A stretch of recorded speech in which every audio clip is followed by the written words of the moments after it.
So are you able to unmute yourself, Novella? Because you had a carrier that you were trying to find a load for. I think it was a 48-foot flatbed, and they were in Iowa trying to get back to St. Louis, I believe it was. If I remember correctly when you called me. So if you can type into the chat or unmute yourself.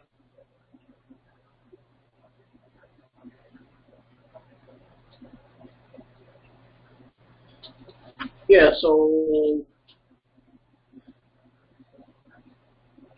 yeah, click the phone icon, Novella, to see if you can unmute yourself. I'm not sure why you're having trouble with your audio. Okay, I think she logged out. She's going to probably log out and log back in, possibly. All right, so while I'm waiting on her, I'll bring up a load that we, because prior to finding a load for her carrier, that carrier has to send back a dispatcher agreement because he's trying to get her to find loads for free, right? Find her a load, but I don't want her to work for free. I want her to earn her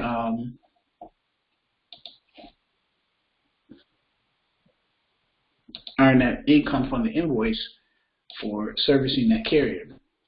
But I'm going to look for something real quick to see what's going on. And I'm supposed to have a broker tuning in as well as a trucking company and someone who gives loans to small businesses. So, hello, Tharwa.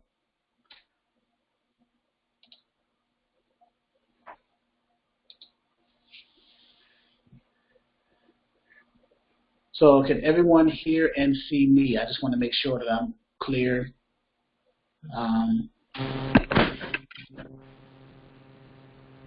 Yes. All right, and that's Miss Ruth. Okay.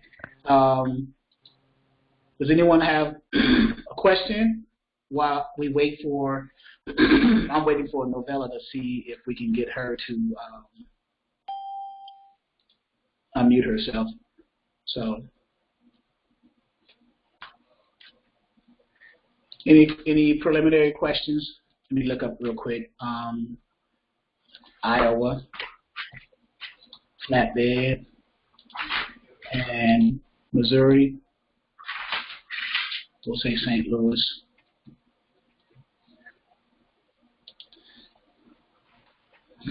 How's it going for everyone? Is anyone having?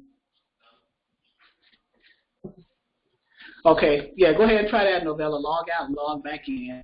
Otherwise, I can try to call you, and hopefully it won't be an echo. But go ahead and log out and log back in. And then click your phone icon. That, like Mike was saying, click the phone icon. That should be able to unmute yourself when you want to ask questions. But go ahead and do your log out, log back in, and we'll see how that goes. So let me check out this load that she was referencing. I'm going to take out St. Louis and just put in Missouri as the state for a flatbed. And there's only one that we see. Okay. Welcome back, Novella.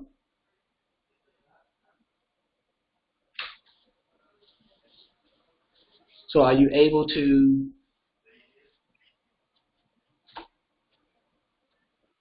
I hear someone.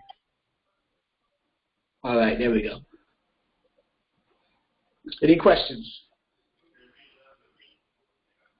Mike says the industry is starting to look, it's going to make a turnaround, Mike. The industry is slowing down just a little bit because of what's going on right now with this COVID-19 virus that's going around. But tractor trailers are still moving loads to their destinations because like a week ago we talked to Smooth and he's saying that there's a lot of trucks out here reefers, dry vans, flatbeds that are moving. So freight is still getting to and from. I just came back from the Richmond, D.C. area, and I was in a box truck. I took some N95 masks to a federal emergency management facility up in that area. So there are loads out there.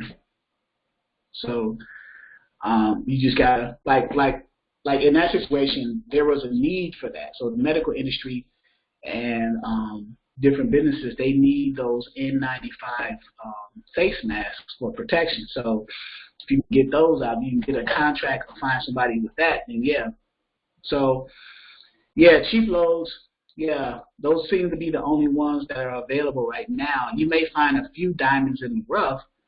So the question becomes for a carrier is, would it be cheaper to stay at home and run no loads or run the cheap loads? So, and whether that carrier stays at home, someone's going to run that load. It may not be that particular carrier who doesn't like to move the cheap freight, but someone's going to do it. Novella says, I guess the mic is not working. I clicked the mic phone icon, but no sound. You got volume on your computer? Let me see if I can try something on my end with you.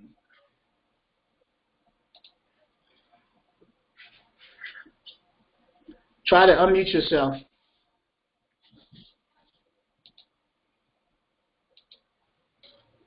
Hey, Charles, this is Allison. Hey, Allison. Hey, I was about to say I'm the same as Novella. We got people that's responding to us saying, hey, I'm here, I need a load going there, but then they don't send that agreement back, you know what I mean?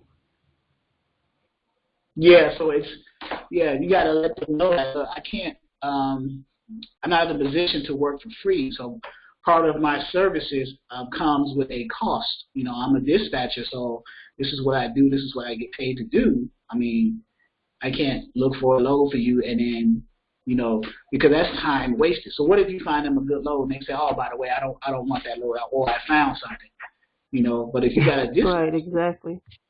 You got a dispatcher agreement. So why are they?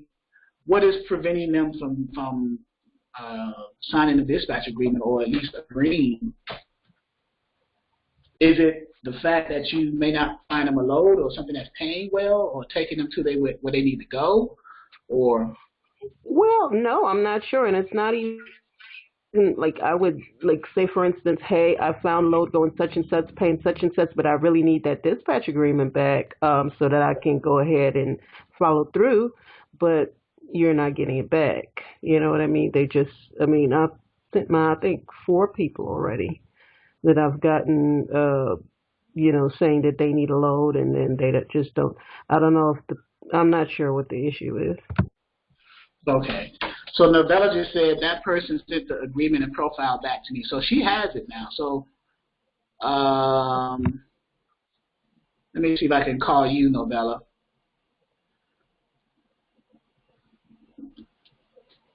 Novella, call my cell phone, please. And hopefully it won't be an echo.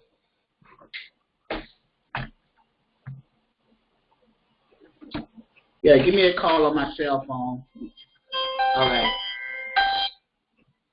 Hello? Okay. Hello? Okay. Hello? Yeah, see, there's an echo now, but go ahead. Well, I spoke to the lady. She had called me back and she did send me the paperwork, but she wasn't able to travel more than 75 days now. Well, I mean, so where is she at now? Well, where did she say she at now? Iowa? What city? What city? I think she's in Missouri now. Okay, so she's in Missouri. Yes. She was in Iowa, wanted to go to Missouri, but now Great, she's in Missouri now. So she found something. She found something to take her. So what? She's in St. Louis, Missouri. Yes. And where is she looking to run to? Is it anywhere that's paying, or she have a particular area that she wants to go? Yeah, she wanted to stay in that same area. Probably also Illinois, I think that's what she said. So she wants to do. That's what she said. So I'm gonna bring up a map real quick. If you're looking at my screen, I'm not sure if you're looking at the screen.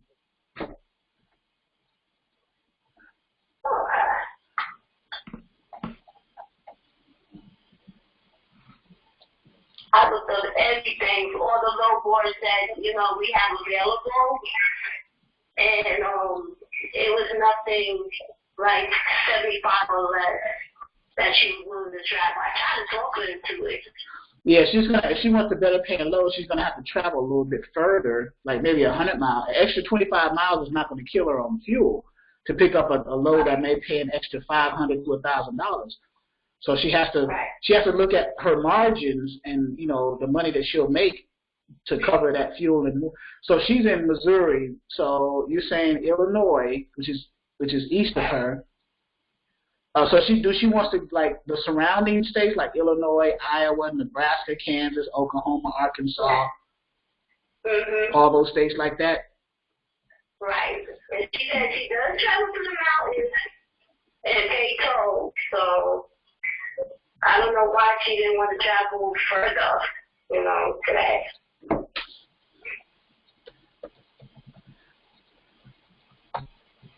Okay. So we got here, I'm going to go back. Okay, so she's based in Missouri. I want to look on so we got Illinois, Kansas, Nebraska, Illinois, Kansas, Nebraska, Iowa, Oklahoma, and Arkansas. So we will say Oklahoma, Arkansas, Iowa, and what else? Surrounding states. We could even say Tennessee and maybe even Kentucky. So we could say Tennessee and Kentucky. So I'm selecting multi-states in the search criteria and I'm doing 100-mile radius. Now, if we do 75 radius, let's see what pops up in comparison to 100-mile radius. Now, she has a 48-foot flatbed, right? Right. Carrying landscape stuff and wood. Right. So she does lumber and fertilizer and different stuff like that. Okay. So I'm going to do 75. So with a 75-mile radius from St. Louis, which is where she's based, I got 226 loads right now that I'm looking at. So if I put that in order of highest to lowest paying, I'm going to click the rate now, and then I'm going to list it by groups of 100. So the first 100. So now I'm looking at. So here's some loads right here. So Jonesburg, Missouri, which is a 54-mile deadhead from St. Louis, which is within her 75-mile radius requirement, going to. Okay, so who cannot see? Allison says she can't see the screen. Can everybody see the screen? Who else can't see the screen? I can't see the screen either.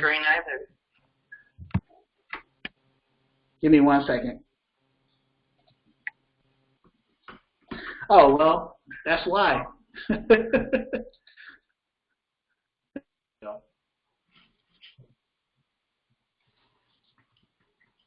Can you see the screen now? I can see you, but yes. Okay, there's the screen. I'm sorry. I didn't share the screen. I apologize. So now, okay, everybody said they can see it. Okay, good. So in your example, Novella, your carrier here, she said a 75. Now, if we increase this to a 100-mile radius, we may get better paying loads. You never know. But I'm just looking at 75. Let's just say out of curiosity, let's increase it to Let's increase it to a 100-mile radius just to see what we get. If we get anything higher than 725, okay? Oh, that's truck stop. See, I kept getting kicked out of here today. I don't know why not. If you get to a screen where it tells you that someone else is logged in, go ahead and click continue. Right. So. And then somebody else kicked me out. Okay, yeah. Okay, I gotta call Truck Stop and see if I can have several users logged in at the same time. So, but here's your. So I'm going to get out of this one, and here is your person. 75-mile radius. We're going to keep it within their requirements. Let me say hello to a few people who just joining us. Do a roll call again. Welcome, Carmen Sanchez. That sounds like a new person. I also like to give a warm welcome to Jessica and Mia Carter. They just joined today. So welcome to you guys. Carmen, I'm assuming you're a guest. Yes. Okay.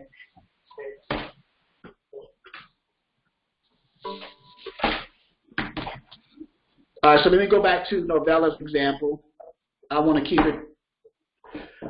So you're a flatbed carrier, 75-mile radius, and you can see my screen, right?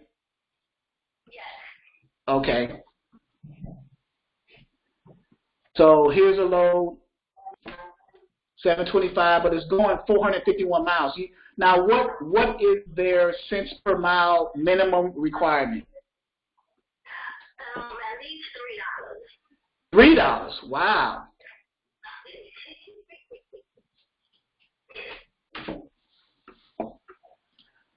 $3. So that's going to be a tough one for this one. That means if they want at least $3, we may have to increase the miles. Because even right here, like 159 miles, but times 3 is not going to be 400. If you bring a calculator up, 159 miles, 400. You're going to have to talk to broker up there if you want to get. So that's 477. So you would do this one, and it'll be 500 instead of 400, going 159 miles for a flatbed. So you would have to look through these loads and see, and you may have some wiggle room. Here's one, Sauget, Illinois, which is 8 miles deadhead from St. Louis to Springfield, Illinois, is 101 miles at $300. That's right at $3 a mile. Okay. You see, so yeah, these are you got 226. Now let's increase this. Let's increase the deadhead to 100, and just to see what our results are. So it went from 226 to 245. So just a few extra. So for an additional 25-mile deadhead, we got an extra 19 loads, right? Because it was 226. Okay. Okay, that's still good. That's still good, yeah. So, but that $3 a mile, you would have to push the numbers with the brokers a little bit to get that for your carrier. But and you said they returned the dispatcher agreement and profile? Yes, she did. Okay, so did she return also the other documents you need? Yes, she returned the empty authority, the insurance, and what's the other one? Yeah, what is pop quiz? What is the other one? The W-9. The W9, yeah. Right, the W-9. So, okay. So, and then I'm assuming you set up like a separate file system for your carrier with that specific information for them. Yep. Okay. Sure did. There you go. All right. So here's an example of some loads for your carrier. Okay. And bypass that login hiccup on TruckStop, or go to 123 load board, or go to Dat Trucker's Edge. Did you go to Dat Trucker's Edge or 123 load board? Yeah, I went to 123 Trucker Load. For some reason, I like that load board. Which one? 123. Okay, cool. Okay.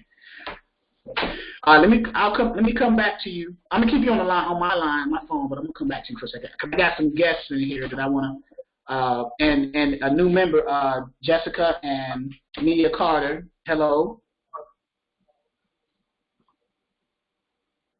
If you guys can unmute yourself.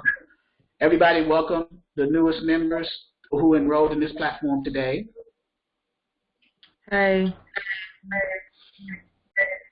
How are you ladies doing? Well, how are you? Do you have any preliminary questions? Not so far. Not right now. Okay. And then Carmen Sanchez. Hi, everyone. Actually, this is my first time logging in, so I'm more observing. If I do have any questions, I'll definitely let you know. So is that you on the 346 area code phone number, or?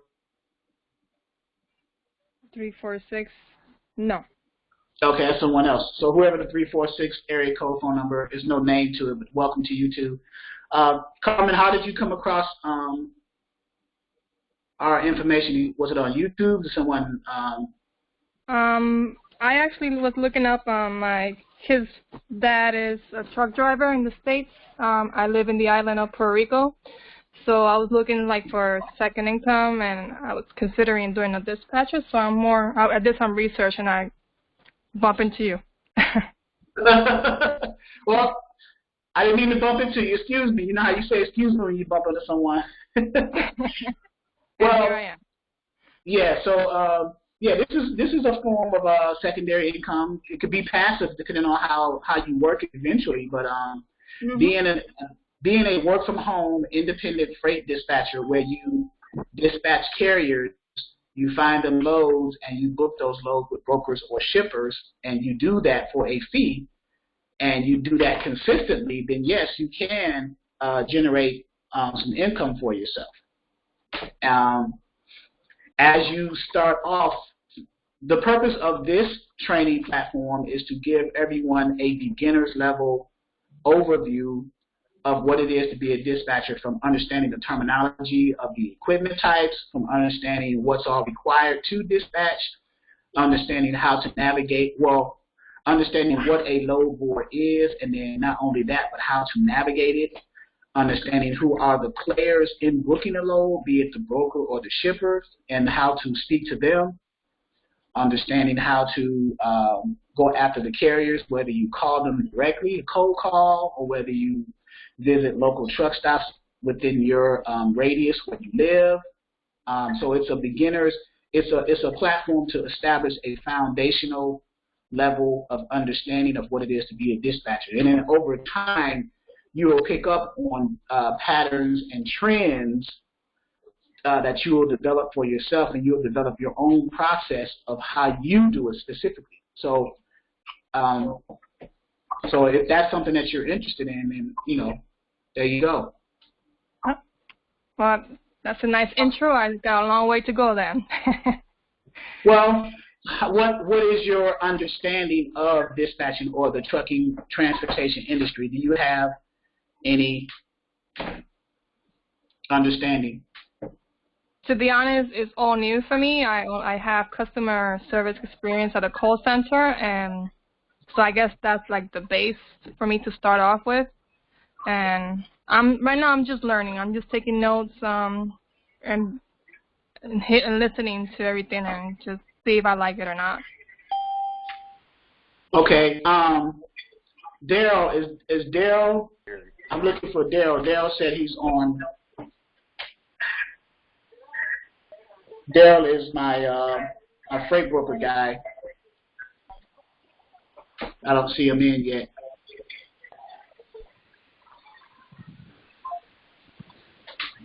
And then I got a 716 area code and a 346 area code. So whoever those individuals are, welcome. 716 area code. Gary. Gary. Yes. How are you doing, Gary? Good. What do you have any specific questions about dispatching, or are you just tuning in just to get an overview? Just tuning in. Just get an overview. Okay. So you have an interest in being a freight dispatcher? Yeah, I was gonna get into it eventually, sooner or later. I just bought a truck. I think we was emailing each other maybe about a week ago. Okay. So you purchased a truck. So you have your own authority. Yeah, I got my own authority. Okay, so you got your own authority. I'm assuming it's active because you already purchased the truck. Yeah, it's active now. Okay. But with all this stuff going on. Right. So you have DMV closed on me. Right. You have IFTA, IRP, all the other bells and whistles, or what?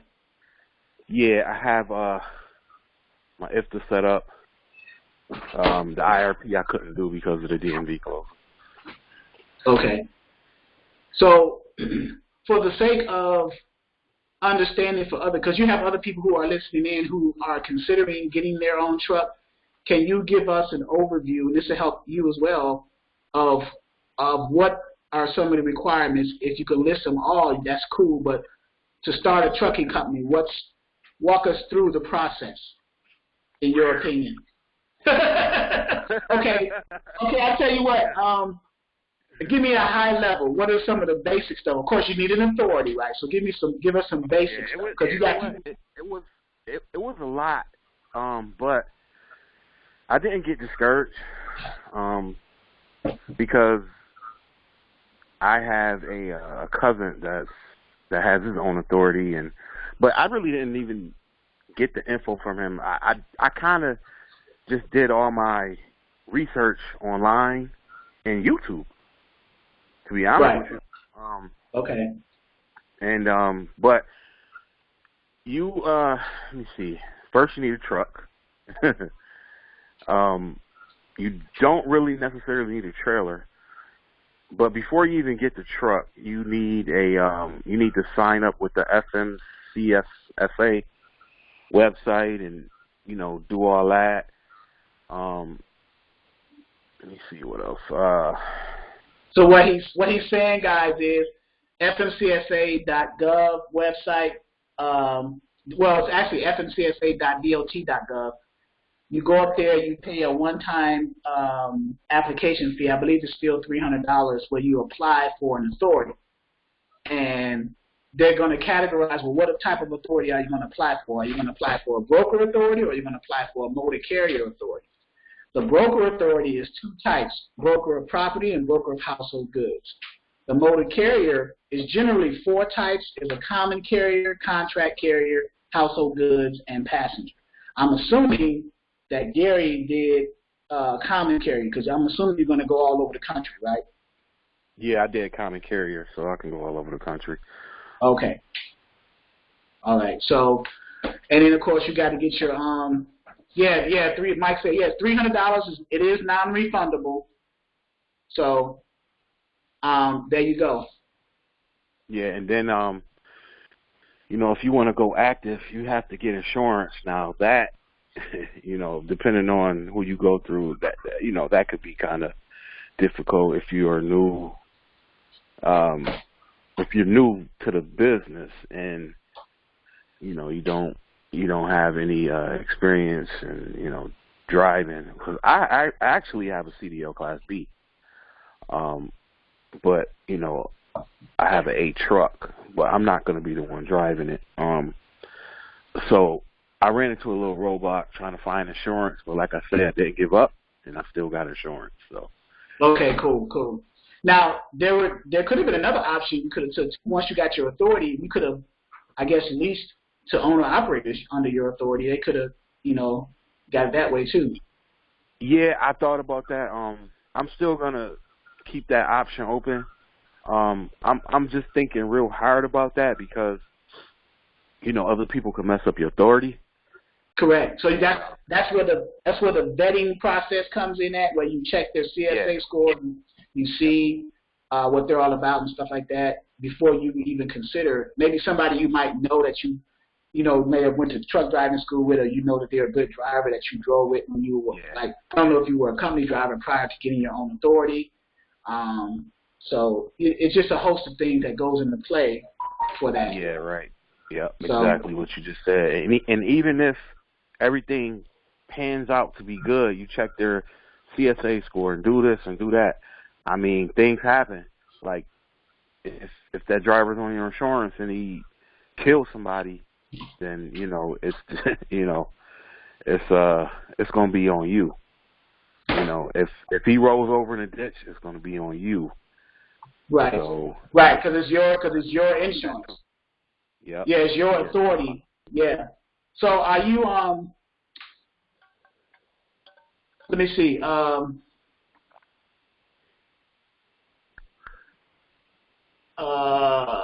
you just a power only right now? Or do you have a trailer? I just got not just, but a couple weeks ago I got a reefer. Oh, reefer trailer. Yeah. Mm-hmm. Okay. Are you dispatching yourself? Because I got people who are texting me now saying that they'll keep you running. Yeah, I know. Yeah, I'm pretty set on a dispatcher. I mean, right now I have a full-time job, so I can't dispatch personally from my own truck. It's kind of sad to say, but if I didn't, I would definitely dispatch for myself. I already signed up with a lot of different companies, and I got a lot of brokers. I'm on a couple brokers lists and things like that, like Uber Freight and JB Hunt. Myself, but I'm pretty good on a dispatching end of it. So I tell you what, since you're another thing, let me tell you though, it's a lot of new dispatching companies that's coming in, and they're kind of like, I guess we'll say, throwing salt on the game, because they are only charging carriers anywhere from 2.5% to 5%. Wow. To 7%. Yeah, it's getting really ridiculous right now. So it's like you can't even compete as a dispatcher if you got this big dispatching company that's like, oh, we'll charge you 2.5%. And it's like, yeah, but that's weird. How can they? If you think about it from a business perspective, how can they afford? Where's their margins at? How can they afford to keep themselves afloat at such a low percentage? You know what I think it is? It's quantity. The more trucks you have, maybe that's how they do it. But you do so much work for 2.5%. Exactly. So even 5%, you do so much work for 5%. It's right. But as a new dispatcher or somebody's coming in, you're going to run into that. So that 10%, it's really not flying no more. It's really not. Like the highest I've seen out there right now is like 7%. Which is the middle ground. Which is the middle ground. What I give 5 to 10%, and the middle ground is 7. Right. So someone that's like the highest right now I've seen. Yeah. Well, now, go ahead.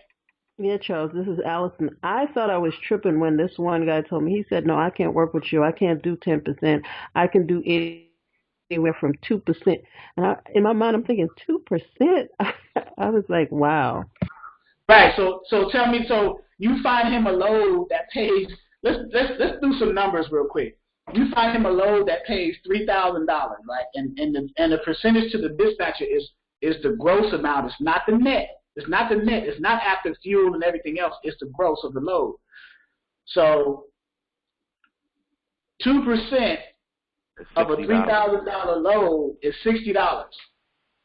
Yep. So you do all that effort to find him a $3,000 load, and you're only getting $60 for that. $60. No. Now, on top of that, let me just jump in.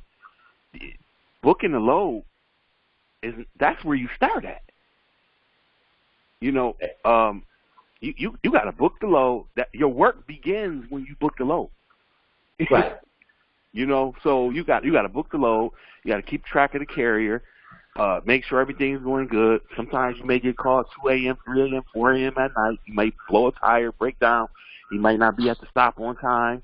The receiver on time. Then you got to wake up out your sleep. You got to call a broker, leave a message, do whatever you got to do.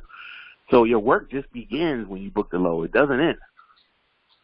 So now everything you just said, we have to bottle that up and put it into a perspective that the carrier can understand. I'm doing all this, and you're only going to pay me 2%. It's well worth the 10% or whatever the percentage that, you know. Because I did like that 4 a.m. wake up. I had a wake up call where I had to do I had to call a broker because the receiver didn't take cash, so they wanted a T-check and some kind of code. So I had to pay for the lumper. So I had to give them the name of the business, the tax ID number, and the amount of the lumper. And then they produced the code, and I gave it to my carrier. He gave it to them in the window, and he was off his way. Otherwise, if I was asleep, he would have been sitting there till like 9 in the morning. This was at 4 a.m. So and you could get fined for that as well. Exactly. So this is all you new dispatchers. This is what you're going to expect, right? But if you have people who already understand and been through these experiences, then they can put you onto the learning curve, right, of what to expect. So, like Gary here. Now, Gary, you said you got some broker people that you know, like from a dispatching side. So, we need to connect. You probably need to come into the network and be a resource. I'm trying to do. I got the trucks. I'm trying to, get more trucks. Maybe lease them out to some drivers, and do it that way. So you're trying to scale your business. Yeah, I'm trying to scale, and eventually I'm going to do my own dispatching, and then I want to get into brokering. Okay. So I want to do it all. I mean, it's about 5 ways to get paid in the trucking industry. It is. Now, where are you calling from? What area code is 716? I'm calling from Buffalo, New York. Okay, Buffalo. Okay, so you're over there. Oh my God! I hope you got to be safe over there in New York. Well, I guess it's mainly the boroughs. I don't know about that. Is the upstate getting it with the corona just as much as the boroughs? No. Okay. All right. So you said Uber Freight. So as far as new dispatchers, so I want to get your input on this because you have the knowledge. So new dispatchers going like Uber Freight, JB Hunt, which brokers or direct shippers, in your opinion, will give owner-operators who just became active or have been active for a minimum of 6 months to a year, which brokers or shippers will give those owner-operators an opportunity to run their loads? Uber Freight is one, but all these companies, Uber Freight and JB Hunt, they really don't pay that much. Right. So, what about Amazon Relay? I've been trying to get into contact with Amazon, but I kind of was going another route, but I just didn't. I haven't really lately. I haven't really. I didn't really just give them a hard shot, but because I know they just don't pay nothing. Right. So now, when you say don't pay nothing, you talk like $1 a mile, $1.50 a mile for whatever equipment type. The CPM, they don't really pay that much. So, I mean, but don't get me wrong, you can find loads on Uber Freight and JB Hunt and all those other people. You can find some loads, some good loads. But as soon as those good loads come up there, they're gone. Yep, of course. They're gone. I'm talking about within 5 minutes. By the time you look down and check your phone, when somebody else is calling them, they're gone. Right. Oh. Okay. Yeah. But I have a list of. I have a list of 12 brokers or brokerage that will accept new carriers. I just don't have it in front of me right now. Well, let me go into because I got something similar to that. Let me go to my forms and documents and open up my PDF, and you tell me which ones that are on your list or the ones that are not on your list. I don't have the list in front of me. Okay, you may remember some. So let me open up mine because I got a list brokers who will work with new MCs. So I got C.H. Robinson. Is that one? Do you remember? Okay. England Logistics. Right. Can you see my screen? I'm pulling it up right now. Give me like 20 seconds. Okay. And while he's doing that,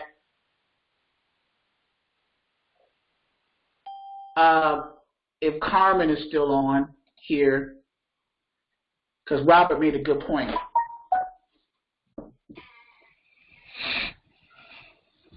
Yeah, I'm still here. Yeah, we are targeting the Latino and Hispanic community, and we are looking on this network and platform for someone who's bilingual. So if you're able, if we call a carrier through a cold call, and the person happens to speak, Spanish, I'm not fluent. So if we have someone on this platform who can translate for us, we're trying to target that demographic. So we're actually looking for people to participate in that. Something to consider. Okay. Good to know. Yep. And so I had a friend, and she was I've been trying to get a hold of her. I can't seem to get a hold of her. But Hey, you there, Charles? yes. Two of them. One of them is Night Train. One of them. Say again. Another one is Night Train and Lipsy Logistics. Yeah, I got Lipsy, but she said night train or. Yeah, Night Train. Oh, Night Transportation. Yeah. I got them as well.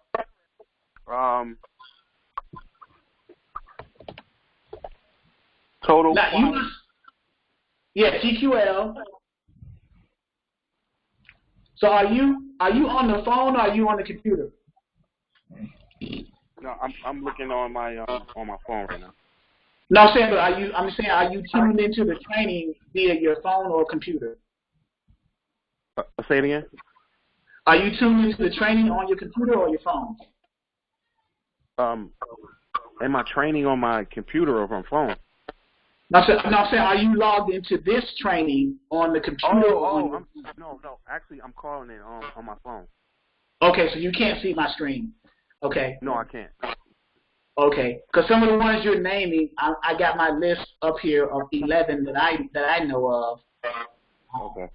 And so you look at your list. I'm gonna read down mine: C.H. Robinson, England Logistics, Fifth Wheel, Freight Management, KCH Transportation, Night Transportation, Lipsy Logistics, Online Freight, RGL Specialty, Total Quality Logistics, and Trinity.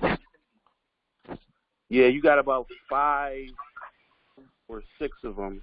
You got England Logistics. Yeah. Okay. Fifth Wheel, I think you said. Yes. Okay. Trinity, you said that. Yes. Okay. I think you named all of them. Yeah. Alan Lund might be one too, but I need to call. I have a broker friend over there. I need to call him. Did you have KCH? I do. Okay. Oh yeah. Well, yeah. There you go. Hey man, how you get my list, man? Hey man, I'm telling you. I mean, this stuff is it's all about researching. I mean, Yeah. it's all about researching. I mean, that's what it is. Just researching.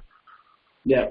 I'm actually about to I'm thinking about getting my A license and jumping in my truck myself. I done seen where the money at.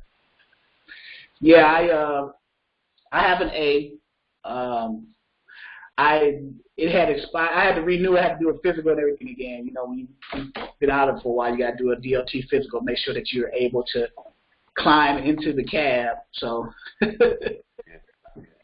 Actually, what I do now is I drive the city bus, to be honest with you. And so I get my DOT every, year or two. Yeah. But what you're doing now is smart, and from a dispatching and from a business standpoint. Start a trucking company, put somebody in the truck, and then dispatch the trucks. Yeah. And the reason why I did it that route is because I was gonna go the dispatching route at first, but with me working 10 hours a day, being at work 12 hours a day, I don't have time. It's impossible to dispatch for trucks and have another job. It's not going to work.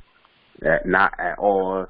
No. So I'm just letting y'all know, if y'all got a 9 to 5, you're trying to dispatch, it's not going to work. Yeah, you got to. But it's going to be really hard. Because you got to be. That's what I did. Because I'll give you my story for those who don't remember.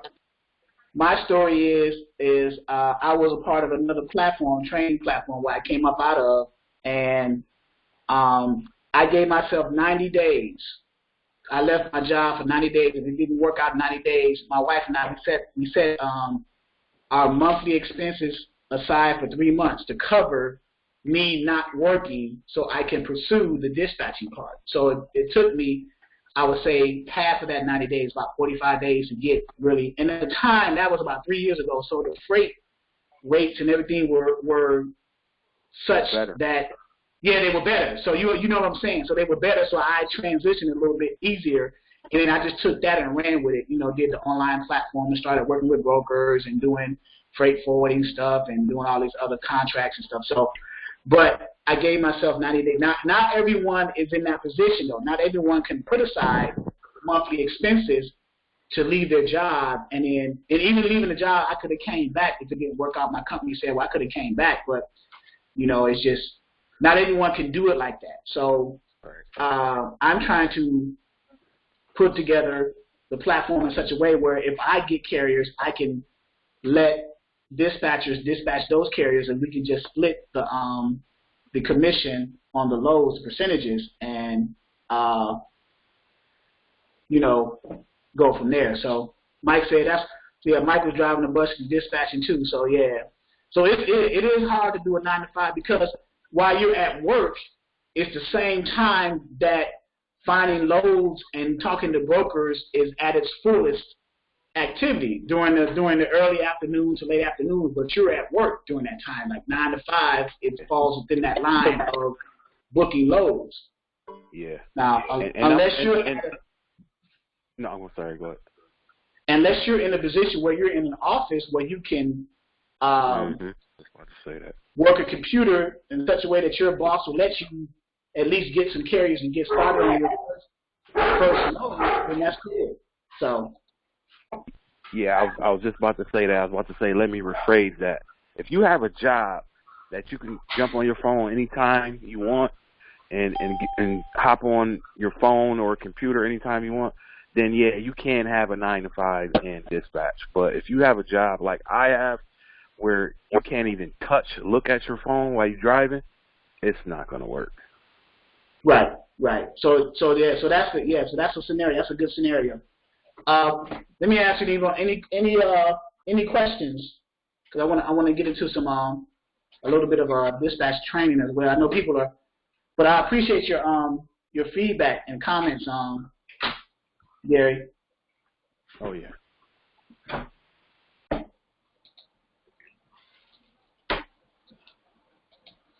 Q&A. Get some Q&A going here before I get back to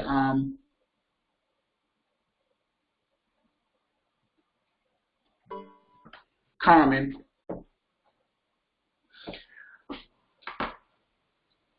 And then for the guests, and not for the guests, but for the new members that join, I'm gonna walk through the platform a little bit. Those who already know a little bit about it, kind of bear with me. I want to show those who just joined a little bit about it. So when you first enroll into Dispatcher 101, you'll receive an email from me, like Mia and Jessica did today, to go to the website and go to the back office and set up a login and password. Once you get that approved, then go to the orientation. So here's the login and password back office area. This back office login setup will give you access from everything from orientation all the way down to the end once you set this up. Okay? And there's a YouTube video showing you how that's done. So if you have any questions outside the YouTube video, you can reach me at my cell phone. I can put this in here now so you guys can have the cell phone.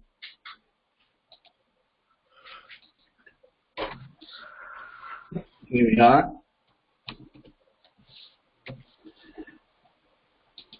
And this is just an overview of the process of the platform. And then after that, then we have orientation. And it's just watching the video explaining what the platform is about in orientation. And then I have 3 ebooks over here for you guys to study, as well as a glossary of basic terms to get you started. Because as a new dispatcher, someone who doesn't really understand the terminology, it's good to have that information. So when you're talking to brokers and shippers and carriers for that matter too, you will understand the lingo. You won't be as confused from a beginner's perspective. You'll know what a flatbed is. You'll know what a reefer or a refrigerated trailer or a dry van, or what lanes, 53 foot, 48 foot. You'll know what tarp is, dunnage, straps, chains, binders. You'll know what the reefer, TCU, temperature control unit, continuous. You'll know what detention. You'll know all these terms because they're in the ebooks. So the ebooks are just to help you as a guide to have you understand the lingo.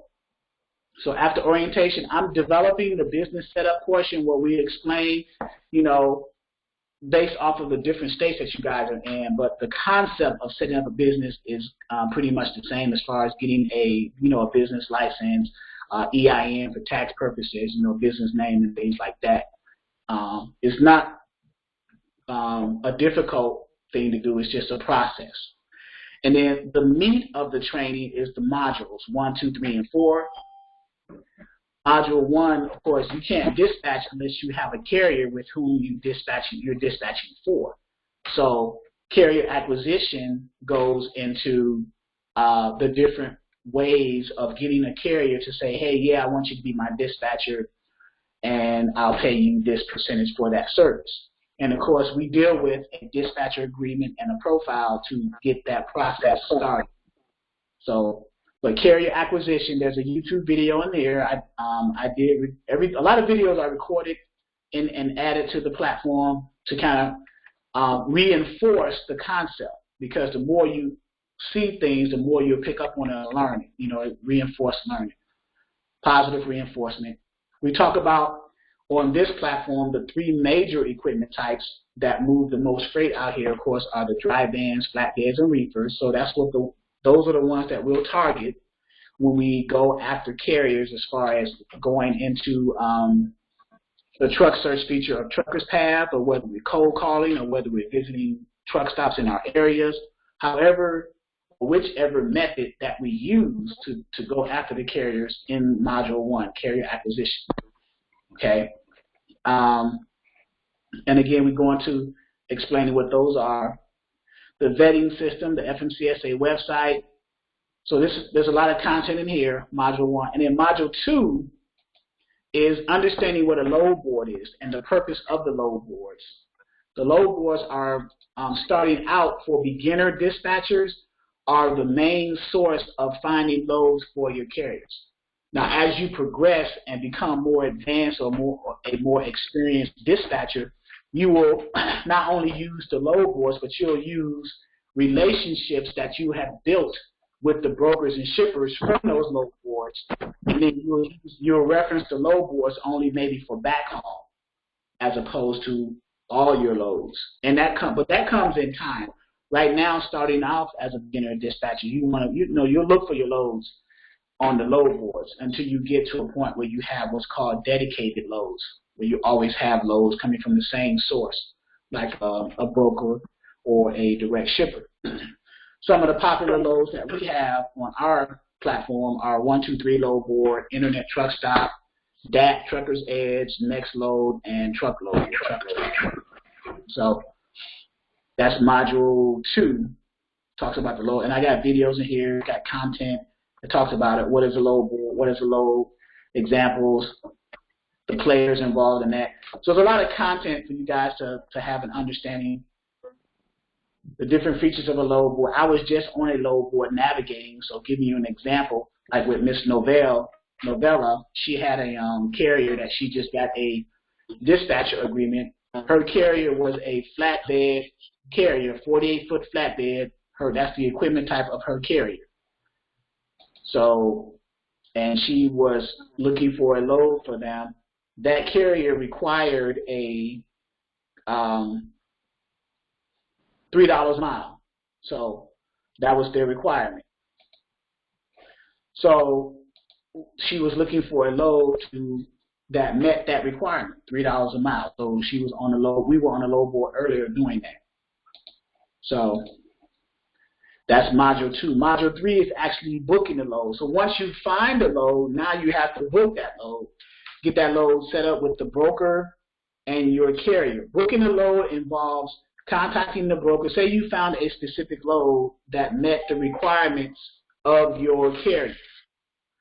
That he wanted a $3 a mile, he or she wanted a $3 a mile load, and you found that load. So now you call the carrier and you discuss the load, the details of the load, make sure everything meets the requirements of your carrier's profile, and then book that load. By booking a load with a broker involves getting set up with the broker and getting a rate confirmation.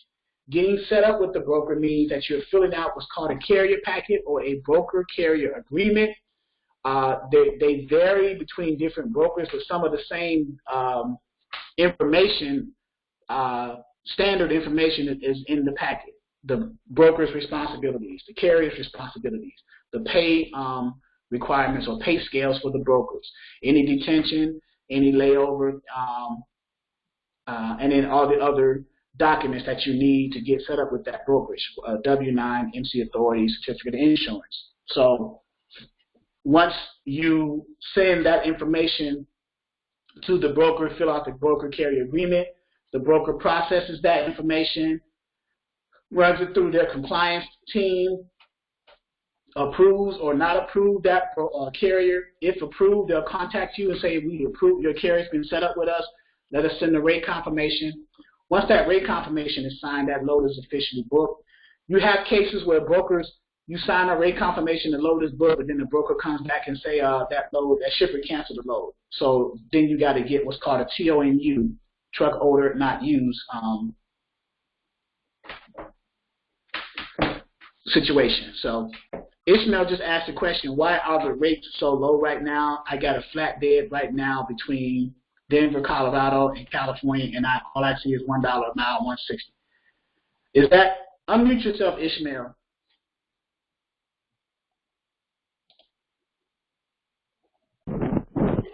Hello, everyone.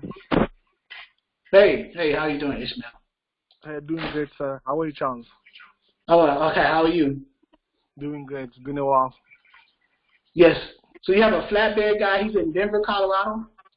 He just left yesterday from Denver, Colorado, and he's close to Sacramento. Okay, so where will he be? Where will he be empty next? He is in Anderson. He will be empty in Anderson next? Yes, sir. Anderson, what is that, California? Yes. Okay, and he is what equipment type is he? Flatbed, you said? Yes, sir. 53-foot flatbed. Okay, 53-foot flatbed. So from Anderson, he's willing to go wherever the money is, or he has a certain area he wants to go? I mean, he wants to go where the money is. Okay. As long as it's paying good. As long as it's paying good. So for a flatbed, Anderson, California. Now, what is his deadhead? 200 miles. 200. Interesting. Okay, so I'm going to go back and edit this and change radius from 100 to 200. So what I'm doing, guys, I am doing what you guys will eventually be doing, navigating the load board. I asked Ishmael for his carrier's information. Where is he empty? Where is he going to be empty next? What is his deadhead miles? Deadhead miles is the distance that the truck driver will drive from where they are empty to pick up a load wherever that load is located, how far they're willing to go. This particular carrier that Ishmael has is willing to drive up to 200 miles empty to pick up a load as long as it's paying good. That's a good carrier. Yeah. Yeah, He's willing to go that far because he seemed like he realized that it's not as paying as much, but it's if there's a good load that's within 200 miles, I'll go ahead and pick that up. I'll be willing to drive 200 miles if I get a load that's paying $4,000, right? So that's a good carrier. That's a good carrier, right? That's Gary, right? Yeah. Hey, and another thing, as a new dispatcher, old, middle age, whatever dispatcher, check the supply and demand too. Right. That's probably why he's only seeing loads for $1.50. It may be more trucks than truckloads in that area. Right. Yes. So let's I'm gonna come back to that, Gary. Hold that thought, Gary. Let's do this Anderson, California. So now there's 161 loads. And you said it's between $1 and $1.60. That's what they're paying right now. So what's his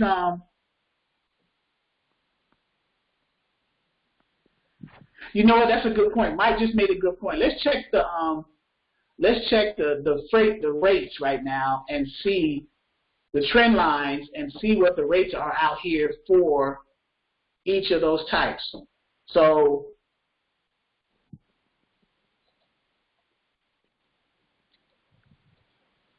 and I'm going to do a resource here, DAT trend lines and flatbeds right now, the national rates for flatbeds.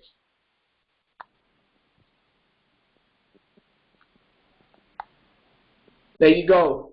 Ishmael, can you see my screen? Yes, sir. So he's in an area that's paying right now $1.84. So the highest for a flatbed, $2.32, but he has to move his truck over to the Midwest area. So if he aims his truck or get a load coming out of Anderson heading back toward the area that's paying a high $2.32 a mile, and then just try to run between the areas like 232 and 228, you know, south, north, back and forth, as opposed to staying into this $1.84 area. Now, is he willing to travel? I know he's willing to do 200-mile deadhead, but is he willing to travel to the Midwest and the southeastern areas to get better paying loads? I mean, yes. The problem is, like, the thing is, he has a contact in Denver, Colorado, whereby he transports flowers to the West Coast, to California, to Oregon. So coming out, they pay him like 2.3 to 2.4. And while he was doing that, he was not happy because he was always coming back empty. Then he got my number from a guy that I was helping out, and he said that, hey, I've got a good guy. And, you know, I was working my ass off. I've been calling, I don't know, for how many weeks. And, you know, I mean, I was playing the game. And lucky enough, he came through and he said, hey, man, I want you to help me. He has a dispatcher, and she is a home mom. So she's attending to kids while she's also dispatching. And unfortunately, she wasn't effective enough, and he got my number from this guy, and I mean, I was just giving him whatever I could, and I covered with him almost 6 loads, and there was nothing lower than $2 amount, and he was really, really happy with it. And he said, you know what, I'm not going to go to the guy who's giving me the flour loads, I'll be with you. But now they called him and they said, we really need you, and they took him to Anderson, California. So he said, Ishmael, take me wherever you can. I'll wait for your call. Now, coming out of California, it's a disaster. All I can see is, I mean, you can see yourself, it's just 1.1. The best I saw was 1.6. And I'm thinking, so coming out of Denver, Colorado, they pay him $2.30, $2.40 going over to California, right? Yes. So he needs, basically he needs a good backhaul to get back to that paying load, essentially. Yes. Okay. So he needs something, because it seems like he has steady freight. It's almost like dedicated coming out of Denver, but it's putting him in a place almost in the dead zone. So we got to find something to get him back to Denver to get that. They always take him to a dead zone like Washington, Montana, Oregon, some bad places in Cali, and I don't know. Right. So have to consider. So let me edit this criteria search and see if I can bring him back to Colorado. I would like to take him back to the Midwest and keep him there. I mean, I had this debate with him the other day, and he said, you know what, do whatever you can. I'm happy with what you do, because I did show him that I was determined to keep him loaded, you know. Okay. So if you take him back to the Midwest, driving that far, he's not, to get there, it seems like going from west to east with a flatbed is not paying as much as going from east to west. I mean, you can check the Midwest right now and see what is going on, and then I don't mind taking him that side. Okay, well, let's see. Let's edit this again, man. I'm going to select all the Midwest states. I'm not going to even, if we have to send him there just to pay for his fuel, that's fine. But let's select Midwestern states on the multi-state feature. Let's just say Area 4, which is Indiana, Kentucky, Michigan, Ohio. So according to the map, Indiana, Kentucky, Michigan, and Ohio. These are Midwestern states, right? I just selected 4. I can select more. I just want to get an idea of coming out of those Midwestern states for a flatbed going anywhere, what are the rates? So that's what you want to get an understanding of. What are the rates coming out of the Midwest for your carrier? So there's 921 loads coming out of those 4 states, those 4 Midwestern states for a flatbed going anywhere, right? So I think they're already in order from highest to lowest. So now we just got to see. Here's one right here, but it's going, now the problem with this one here is going from Indiana down, but it's going into a state that we know is difficult getting out of, which is Florida.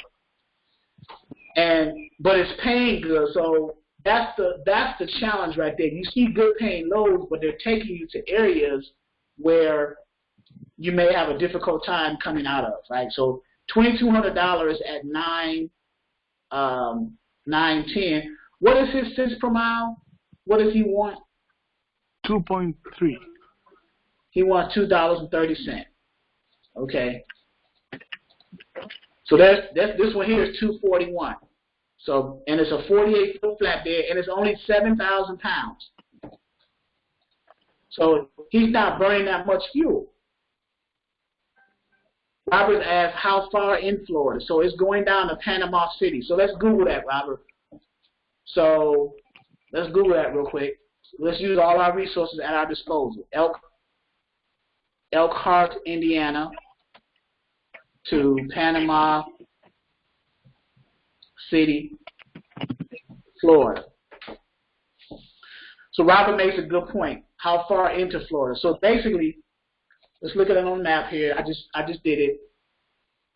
And So it's not that far. It's like down there by Tallahassee. It's at the tip, at the top of Florida. So he can pick something up.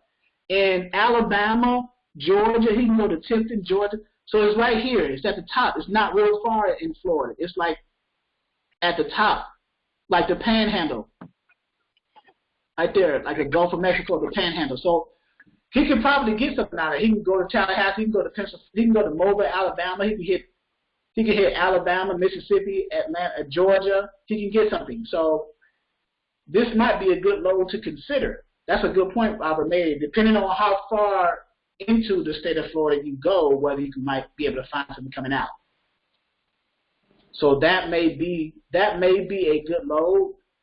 This one here, this 240 going. But the question is, we have to get him from Anderson, Indiana, over to from Anderson, California, over to the Midwestern state, which is Elkhart, Indiana. So when is he going to Ishmael? When is he going to be empty in Anderson? Tomorrow after he's going to be empty. So in order for him to get to better paying areas of the country, he may have to eat the cost a little bit of the fuel to get over there. He may have to come from Anderson over to the Midwest and to get to that better paying freight. What are your thoughts on that? Now the thing is, I have seen like there's good loads in the Midwest, but the majority of them, I'm sorry if I'm mistaken, the majority of them are paying good when they're coming back to the West. So it's more like it's a bit of a ball game. Right. Well, I'm in the Midwestern state for a flatbed, and let's look at going to a Western state. So Michigan to Laredo, Texas, 2,800, 30,000 pounds, but it's 1,700 miles. That doesn't seem like a good rate. Going over to Colorado, Kentucky to Colorado, Pueblo, 22 at 11. That's an okay rate. It's not a good rate. 22.68 divided by. Remember how you calculate your cents per mile? You take what the rate is paying divided by the loaded miles. Now that's just a overview of the CPM. You haven't factored in the fuel for your carrier. That's his or her job. So this pays right at $2 a mile. So it seems like going from Midwest. But remember, this is for a flatbed. Now, this is your flatbed carrier. Now, a reefer or a drive-in, the numbers may be different. But for a flatbed carrier, with whom you're dealing with right now currently, the rates, it seems like going from Midwest down south is paying okay. But the Midwest to the West is average. And it could be what we're going through right now. This pandemic thing may or may not have an effect on the rates we're going on right now, because freight, believe it or not, freight is still moving. Obviously, 922 loads, right? But it's cheap freight. So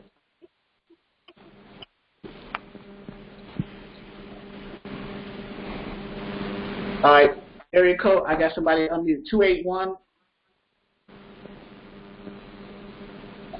I saw somebody make a comment. Okay, how long has his carrier had it? Hey, Ishmael, how long has your carrier had their MC authority? Like maybe 4 years, if I'm not mistaken.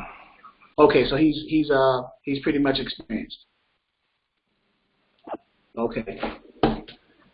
Okay, so I got a Daryl on this call too. Daryl is a freight broker. So Daryl, that was 281. Hey Daryl, can you unmute yourself? Hey, I'm Daryl Robinson here in Houston, Texas. How's it going, Daryl? Daryl's a freight broker, so he might give us some insight too. Yeah. I come in. You always talk about the lane from Colorado to California. That it wasn't paying so good. You say you had to find a load or the backhaul back to the good paying Colorado. I mean, man, what I would suggest is, if you have the heads up that, backhauling might be an issue, I'm thinking, well, hey, man, maybe you may need a.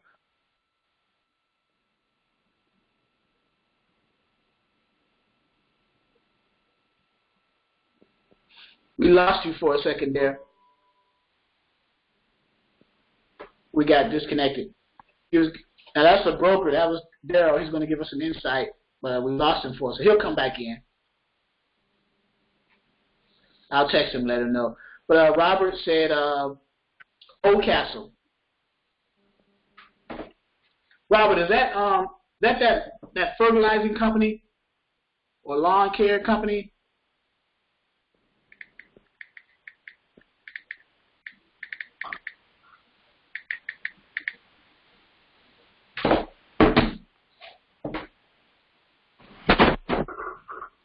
That might be their lawn care company. And I guess I see someone else in here too. Pat's retirement plan. I think this is the person I spoke to have them come in as well. Yes, it's me, Charles. How are you? Oh, I spoke to you earlier, right? Yes, you did. Okay. About the mom and pop solutions. Absolutely, yes. Okay, so you wanna present yourself and what do you have to offer potentially for this platform? Absolutely. Okay. Hi. Good evening, everyone. My name is Patricia Murphy Dixon, and I'm an independent representative of a company called Mom and Pop's Business Solutions, Merchant Solutions, I should say. And what they offer is an alternative for businesses that need funding for whatever they need it for their own business.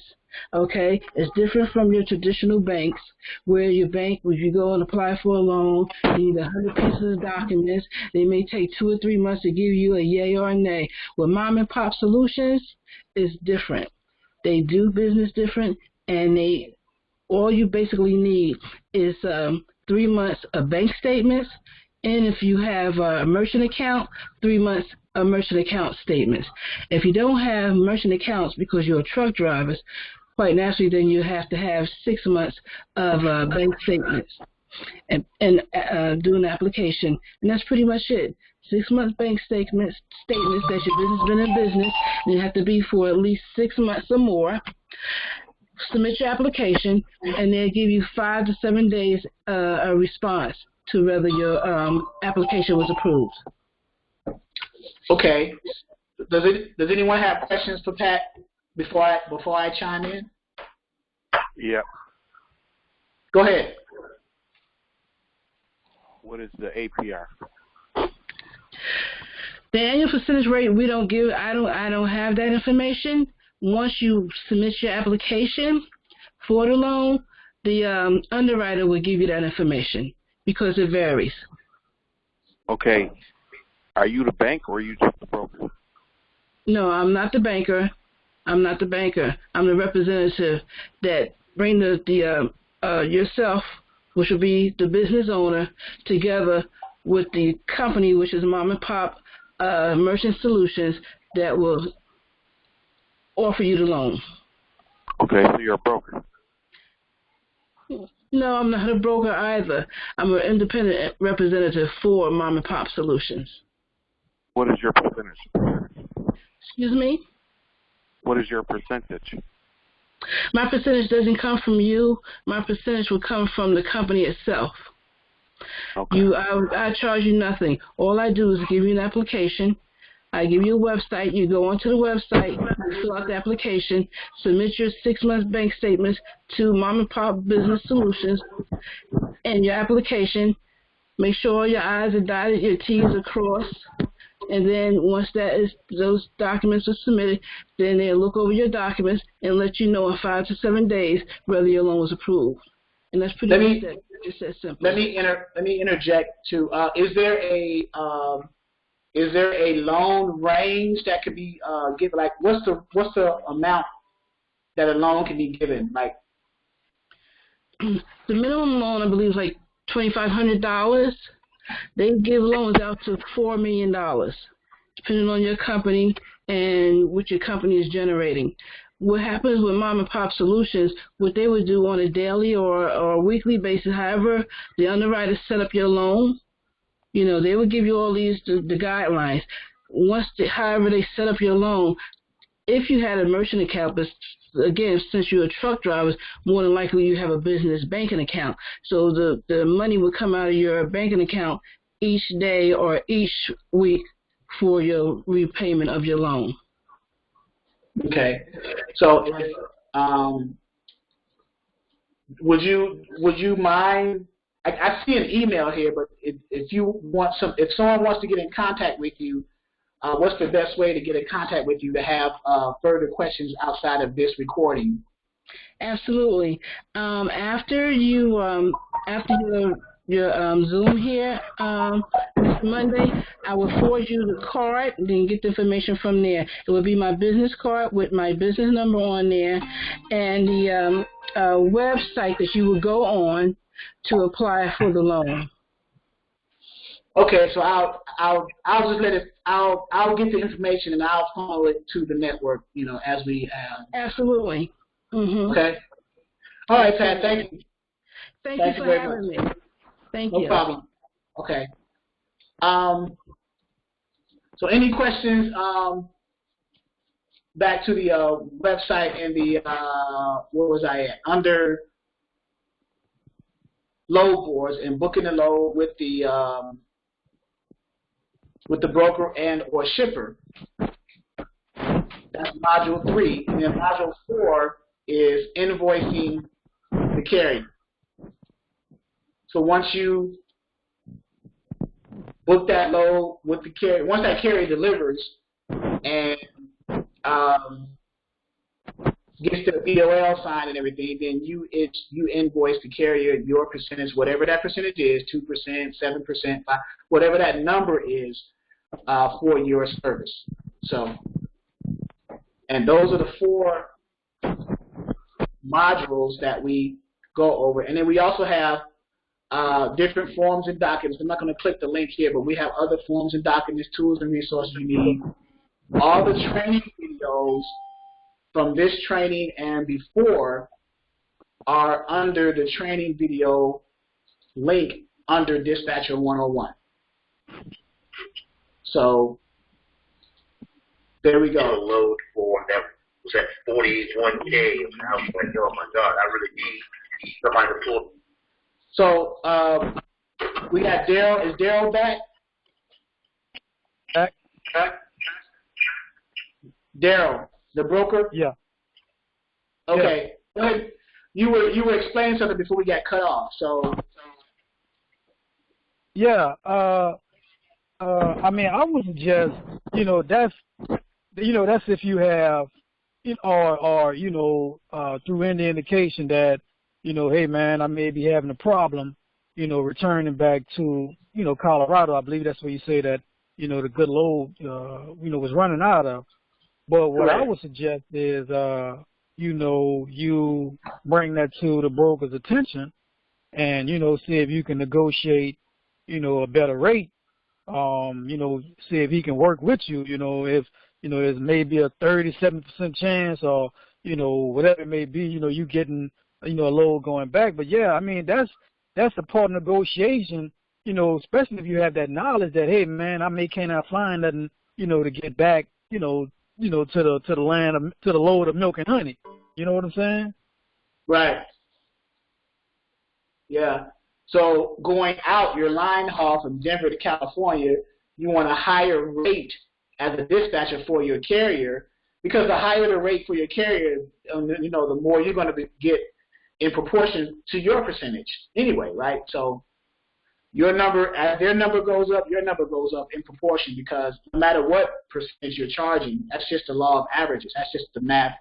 That's just math, right? So, but yeah, now, and this is a broker talking now, guys. This is a broker talking. This is Daryl.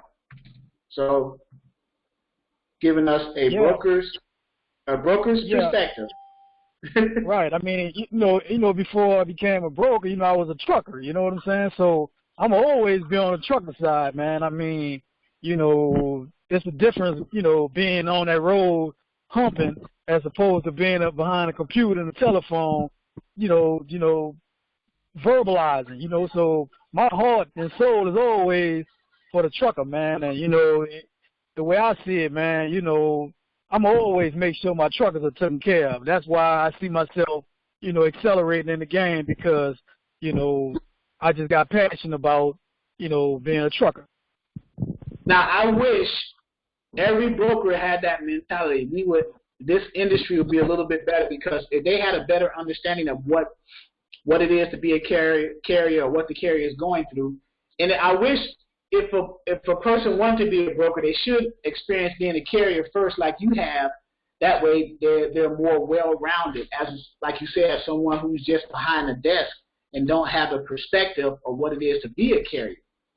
So Mike says, ask him, do he have any loads from Dallas to the Midwest states for tomorrow? So right now, one of my dispatchers is asking you, Daryl. So what equipment type, Mike?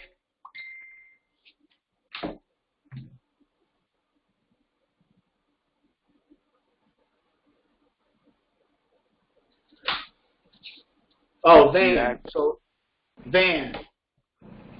So, hey, how long I don't know.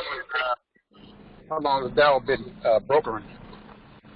Daryl I think it's been a year or less. So I think Daryl's still working on shippers. Right. Good. So, hey, what area is he located in? He's out of Houston, Texas. Houston. Yep. So not a bad area because you got Houston, Dallas, you got the DFW, Dallas Fort Worth, you got Houston, you got the Laredos, you got the McAllens, what else? The Midlands, the Odessas, Port Arthur, you got down those areas. So Texas is pretty big. You could pretty much make a living in Texas depending on the equipment type. Now, is he predominantly going to stay in that area, or is he going to do like all 50 states, or does he just do it like the southern states or certain areas? Certain brokers sometimes just like to stay in a certain area, as far as their business goes. They don't really like to go coast to coast or, all over. They can just kind of like stay within an area. That's a very good question. Yeah, I mean, I would have to, see where my strengths are, because, I mean, man, if I could spread the love around the 50 states, that's my thing. I don't have any problem being that. I mean, that's what I would like to do, man. I mean, if a carrier, work with me, hey, man, listen, I don't have no problem breaking bread, what I'm saying, on my end, because I know what it's like, man. I mean, you can't miss me, man. I'm with you.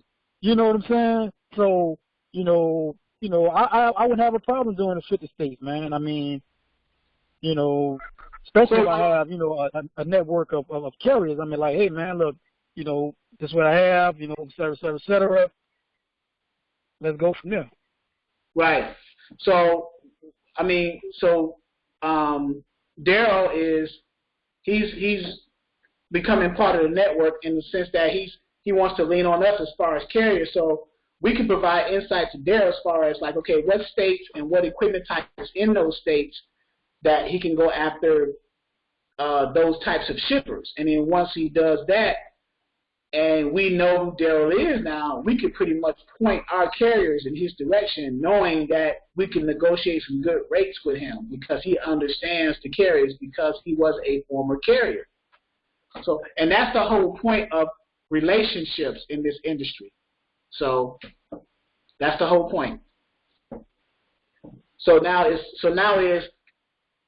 Daryl, the equipment types that you are, I'm assuming the equipment types that you are concentrating on are the dry vans, flatbeds, and reefers, the three major ones? Correct. Okay, so now we can focus on, okay, so let's go back to because I think you called in. You probably can't see my screen, but I don't know if you called in or you're on the computer. I think you called in. Yeah, I tried to get it up on the computer, but I was like, man, let me go ahead and call in, because it's 6 o'clock, and I really didn't want to miss the first word being spoken, but I did, so I just had to get here best way I can, you know what I'm saying? Okay, so for you, I know you're in Texas, but you can broker all over the country, even though you're based in Texas. So what I'm looking at on my screen, and this is recorded, so it's going to be on the YouTube channel for those of you. If you haven't subscribe to Dispatcher 101. But so let's go van, flatbed, and reefer. So for the dry van, the rates right now nationally, so we'll take the highest rates for each equipment type and then focus on shippers in those states for you. And then you can go after those shippers to try to win those bids. So, and then we can send carriers your way to help you grow your volume. You see, we can working as a team. You understand? Correct, man. So for dry vans, it's those Midwestern states right now. They're paying like on average $2.10 a mile for a dry van, right? So for a flatbed rates in the same areas, the Midwestern states are the highest paying for a flatbed, $2.32, and then for a reefer, the national rates for the reefers, they're pretty much going to be, is a pattern here. The same region or the same Midwestern states is paying $2.53 a mile for reefers. So those Midwestern states, irregardless of the equipment types, are paying the highest cents per mile. So those states will be the areas that you probably should focus your energy on as far as targeting shippers and trying to get, a shipper broker agreement set up from your perspective, a broker's. Remember, I was explaining to you the broker packet that you would need to send. Yes, sir. So, you send your credentials as a broker, and then you send a credit application so they can fill that out, and then you just target those states. And then once you win those shippers, you contact us immediately, and then we'll have carriers in your area in no time, because any carrier that has that sees good paying loads and know that we have relationships with brokers already that's willing to negotiate their rates up are going to be more than willing to take those loads. Like dairy, for example. Yeah. So we got a broker on this call. We have a carrier, a trucking company on this call, and we have dispatchers on this call. So we have all the ingredients that we need to be successful. Because remember, this is a $1 trillion, a multi-trillion-dollar a year industry, the transportation industry, and then the motor carrier, the trucking side alone is about $800 billion. So there's more than enough income to go around. We just got to properly strategize and put everything together. Now, the purpose of this platform is to get everybody on the same page foundationally, whether it's from a broker's perspective, whether it's from a trucking company's perspective, whether it's from a dispatcher's perspective. Tonight's training is mainly dispatching, but we're touching other areas too, because they're all kind of interconnected anyway, right? So dispatchers connect to the carriers connect to the brokers for the loads, and then it all comes full circle. So we just need to get everything in alignment and go from there. Any other comments before I get ready? I wanted to know, so I think, Daryl, what is driving the prices down? Is it brokers, okay, or carriers, or shippers? What's driving the price down? Yeah. I know the economy. Yeah. Yeah. In general. Say, man, it ain't no secret, bro. You got some shippers that just, don't want to pay. They're going to penny pinch much as they can. and you also got some brokers that's just trying to get rich overnight. You know what I'm saying? So, you know, between those two, man, you know, those are two areas, you know, where I can say, hey, man, I know for sure, you know, there's some issues in those two areas. You know what I'm saying? So from my, you know, from my experience, that's it right there, man. But, you know, the shippers got to get their goods moved. So, I mean, they're going to pay what they need to pay. Right. So yeah, so so shippers have what's called a target rate, right? They either sell that target rate directly to carriers or trucking companies, or they broker it out. Right? You got that budget they got to worry about. What do you say, Robert? Budget. They got a company budget. Right. So based off of their, and if there's a way to save money, you know, the broker, if they can get in and help the shipper save money, you know, it's just more recognition for that broker also. Yeah, and see, that's what I'm talking about. Someone like me who was on the carrier side. Now, my thing is, hey, man, look, you know, I'm more of, you know, coming to you, hey, man, look, you know, this is what the shipper asking, how much from, you know, how much are you willing to, you know, bring it from point A to point B? You know, and, you know, once I talk to you, get your numbers, you know, I'm making sure that, you know, look, man, whatever you tell me, you know, I'm going to bill from that.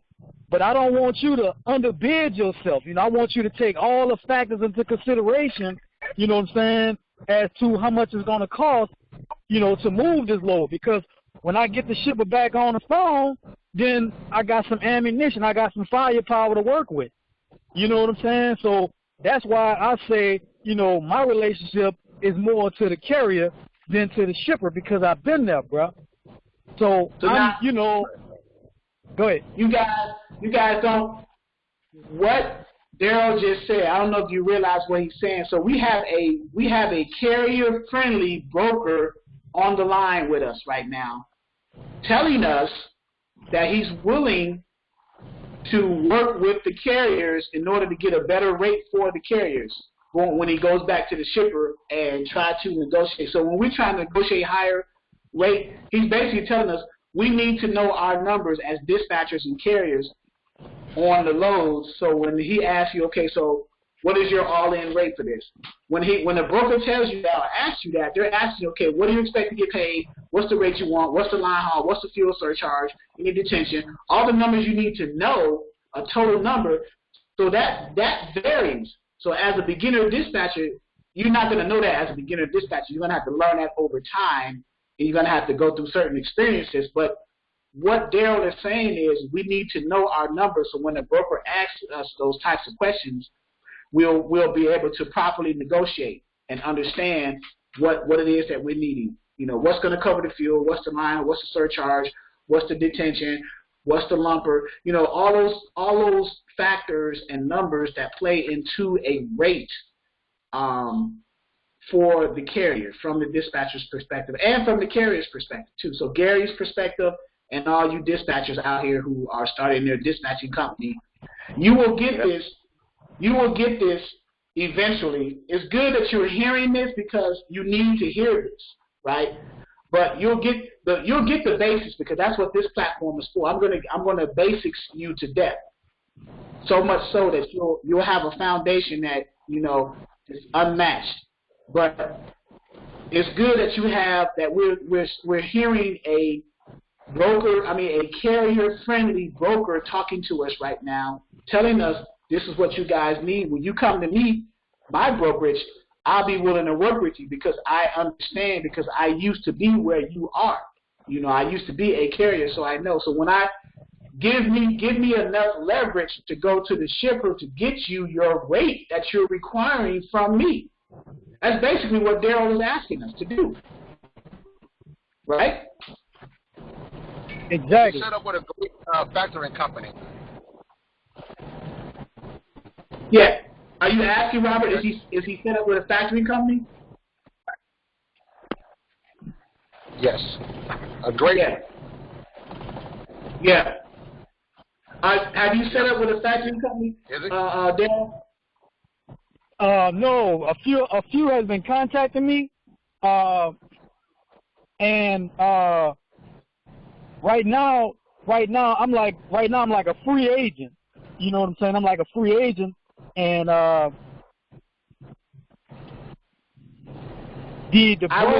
broker. Go ahead. I would recommend as you get more and more shippers and build your book of business, to get a factoring company so you can start getting those invoices paid quicker, as opposed to through your, because I know with your brokerage and your broker carrier packet, you're going to probably have your standard payment options, your quick pay, your ACH transfer, and your paper check. But if you have a factory company, I see where Robert is going with this. If you have a factory company, the more shippers you have, the more volume of carriers you're going to have to be booking loads. So.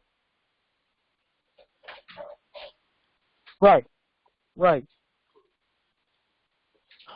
So, but it's I think we'll be a great team, because we seem to have an understanding of we understand who all the players are. We understand our roles. Now we just need to understand what we need to do and how we need to do it. And we have a carrier-friendly broker right now. Now, once Daryl gets he grows his book of business, once he gets that initial shipper where he can grow his book of business, and he's going to reach back out to us, I mean, the carriers are going to come like clockwork. So now, as far as the broker side getting the shippers, you're either asset based or you're a contract based brokerage, right? And I think Daryl and I, we had this conversation earlier, right, in the week or over the weekend, as far as the leverage you use as a broker when you go after shippers, right? It looks more impressive to shippers if you already have assets in your brokerage, where your own truck and trailers, right, as a brokerage, or if you have a number of contracted carriers under your authority, under your brokerage that you already got set up that are not asset based. So either way, so say you got 100 contracted carriers, but you got 20 asset based carriers.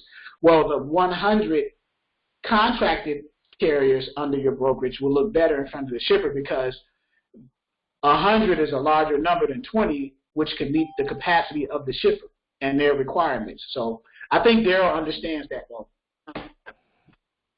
Yeah, exactly. And that's one of the reasons why I'm in this meeting, because I am trying to, create a network, then a larger network, and then a larger network.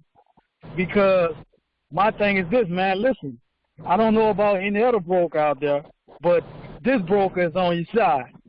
So, and if you happen to drop a load off to Houston or have to pick up a load to Houston, man, I'm going to make sure that you're accommodated, man. If I have the person to come get you from the truck stop to bring you to some of these restaurants, through the drive-through, or whatever, to taste some of this barbecue down here in Houston, it's really going to impress you about my love for you as a carrier. You know what I'm saying? I just had a load canceled going down to Houston from Palestine, Illinois, taking some hand sanitizer somewhere in Houston. The load just canceled yesterday. Wow. So we just, not the thing, we just missed you, but we made the connection. We made the connection, so that's good. And then for you, all you beginner dispatchers, it's good that you're hearing this and listening to it. You're hearing the jargon, you're understanding the concepts of how it's all about relationships. From a beginner dispatcher, it's all about the relationship with the carriers. And then once you get the carrier under a dispatcher agreement, it'll be the relationships next with the brokers. Booking those loads, running those loads successfully with your carriers, that broker will always call on you because you've proven yourself with that first successful completion of a load run. That broker, of course, is going to look to you again because you're already set up with that broker. So all they got to do is just call you and say, hey, man, when is your carrier going to be in my area again? I got this lane available again to run this load. Your carrier has already proven themselves the first time. So relationships. I think I'm going to title this recording exactly that, relationships. So that's what it's all about. Connections and relationships. So Mike said, give him my number, tell him to holler. Okay. So people are asking to contact you, Daryl. Is that okay for me to give them your number? Okay, yeah, definitely. Because I need to build relationships with them. So yeah, definitely. Okay, so what I'm going to do is, well, right here. Oh yeah, Robert said put him on the list too. Okay, so right there is Daryl's number. I just put it in the chat. DARRYL, I think it is, Daryl. Yeah. Okay. What's his hours of availability?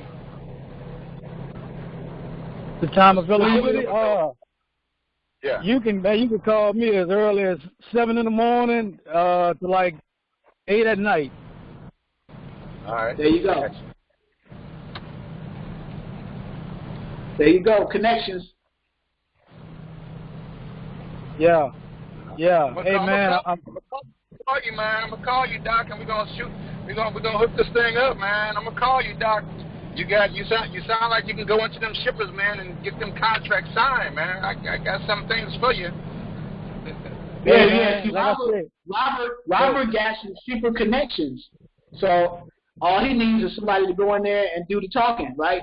So Okay. I'm your man, man. I'm your man. You know, and it's funny, man, because you know, I have some communication training, you know, on top of you know, my brokerage training, over the road training. I actually have communication training, man. So, you know, I can stand in front of, you know, the CEO, whoever, and speak effectively. Yeah, in other words, you know how to pronunciate, right? Yeah. Now, and then Daryl too, with my experience, TMS experience. Once you start getting shippers and you need to navigate the TMS systems, to build the loads, to create the Raycons, to integrate the data between the shipper and the broker, just let me know. Surely will. Because I'm well versed in that, so I just haven't had a chance to do it a lot because I've been focusing on beginning dispatches. But integrating data between the shipper, EDI integration between shippers and brokers, as long as the two have a connection, that's easy to do. Building the loads, whether it's in the SIM, eFreight Solutions, ITS, well, it doesn't matter the TMS system. The data, the movement of data is always the same, so that's not the problem. So. Hey, Charles, can I have this information to Daryl? Yeah, I will text it to you because you're calling in. Robert's calling in too. I typed it into the chat, but I think Robert is calling in too. So I'll text it to Robert and I'll text it to Daryl. To Gary. Okay. Okay. So Robert and Gary, that's coming to you guys shortly. And I think Mike is looking at the he's on the computer. So, and then for everybody else can see it because I typed it in for everyone in the chat. So we got a broker connection who's carrier friendly. We have a trucking company with Gary. Hopefully Gary will tune in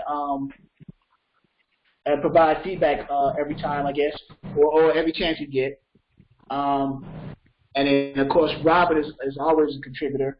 So we're.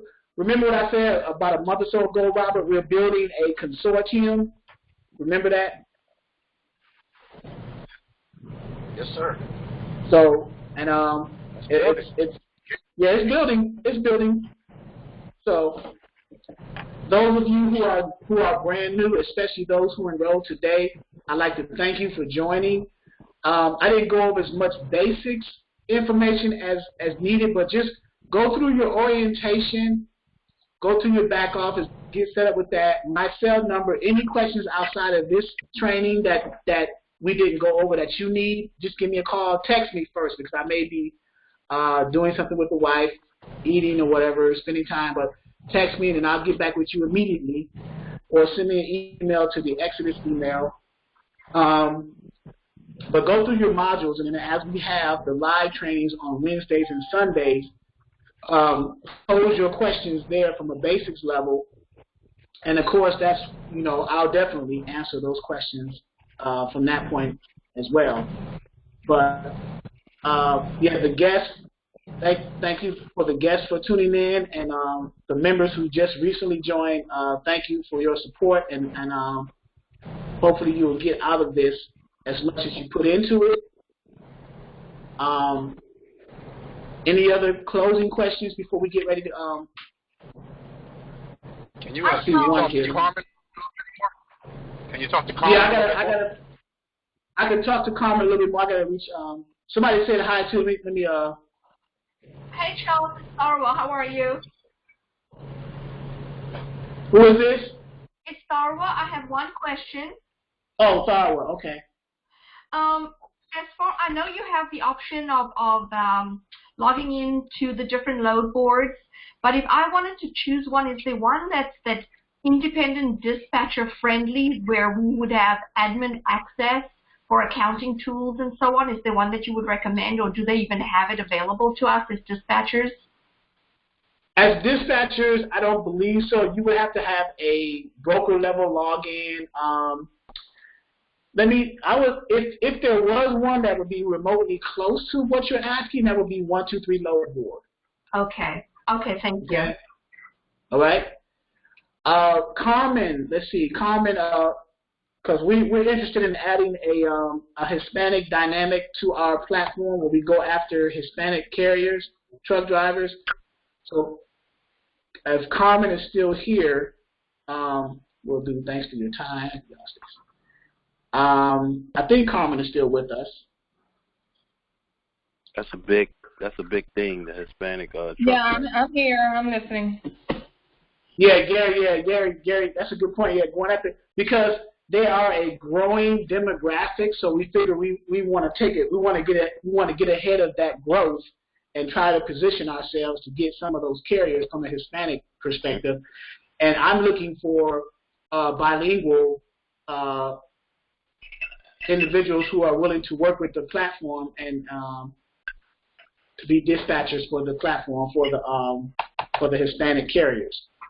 So, Carmen, if you are interested in that, I think Robert's offer still is out there to pay half. If you want to enroll, I think, Robert, is it you willing to pay half of the enrollment for anyone who's willing to be a Hispanic dispatcher to go after the Hispanic carriers? Am I misquoting that, Robert? No, sir. You're right on top of it. Okay. So Robert is the individual. So let's say, for example, if Carmen, who's bilingual, if she was willing to come on, join the platform and enroll into Dispatcher 101 training for beginners to get some Hispanic carriers to sign up under Exodus to try to get those, Robert would be willing to pay half of the cost of her enrollment. So, you follow that, Carmen? Yeah, I got it. Okay. Yeah, I'm gonna review the site a little bit, the models and all that, and I'll let you know. Okay, that's fine. Ishmael said I have one last question regarding dispatcher. Thanks. Okay, what's your question, Ishmael? Hello, everyone. Sorry I got kicked out. I got a phone call from that same driver. Oh, okay. All right. Mr.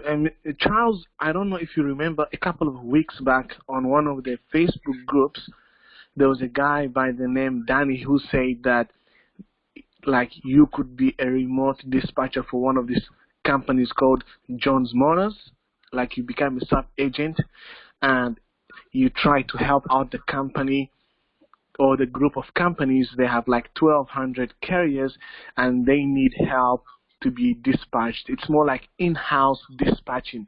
And I did see your comment, and I don't know if you know what he was talking about, but it really sounded, something good. Like, the agent hires you, the company gives 8%, and the agent gets 4%, and you take 4%, and that agent hires you. Right. Now, I don't remember. You have to send me that information. I'm trying to remember that one in that Facebook group. Send me that information offline, and I will review it and see what they were talking about, because it sounds like they're a large company and they need some dispatchers to work up under them. I want to see what their margins are. You get like companies like that whereby they hire dispatchers within the company, and then you have to dispatch them from remote areas or something like that. Yes, because it sounds like a standard trucking company that has a lot of trucks, and they just need dispatchers dispatching those trucks. So it sounds something similar to that. So I want to see what their model is, what their model and their margins are before considering that. All right, I'll send you the details, and I'll look through the post. Okay. Yeah. Look through the post. Send me a text reminder once you find the post, and I'll go in there and look at it with you together. How about that? All right. Thank you very much. All right. Okay. Mr. Monday, can you hear me? Yes. This is Pat. Yes, it is. Question: do you hold this session every Wednesday? Every Wednesday, 6 p.m. Eastern Standard Time, and every Sunday, 11 a.m. Eastern Standard Time, unless something comes up with. Because I'm taking care of my mom who's in a nursing home, so I may have to cancel a training. But typically, trainings are Wednesday evenings at 6 and 11, Sundays at 11 a.m., and both of them Eastern Standard, yes. Okay, thank you. All right. Are you planning on tuning in? You know what? Is it okay if I have a question for you. Yes. My son has a CDL license. He was working with a company.